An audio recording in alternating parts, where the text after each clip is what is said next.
Habang ako'y papauwi at binabagtas ang EDSA, nakasabay ko pala ang dalawang motorista, isang nasiraan at isang tagatulak. Napakagandang pagmasdan guys, no?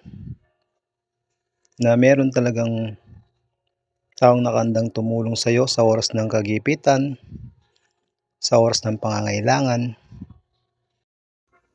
At para naman makatulong din sa kanila, hindi ko binilisan ang aking takbo at minamando ko yung mga nasa likuran namin at binibigyan kong senyales na mauna na sila nang sa ganon makaiwas sila sa disgrasya.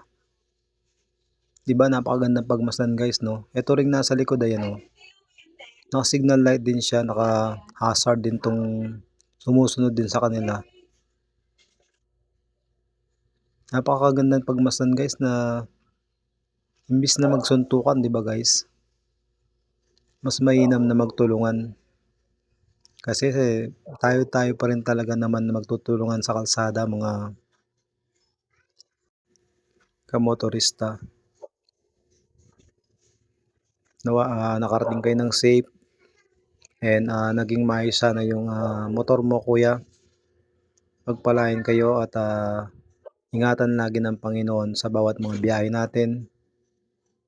Di maiwasan ako madalas lalong lalo na dati yung motor ko.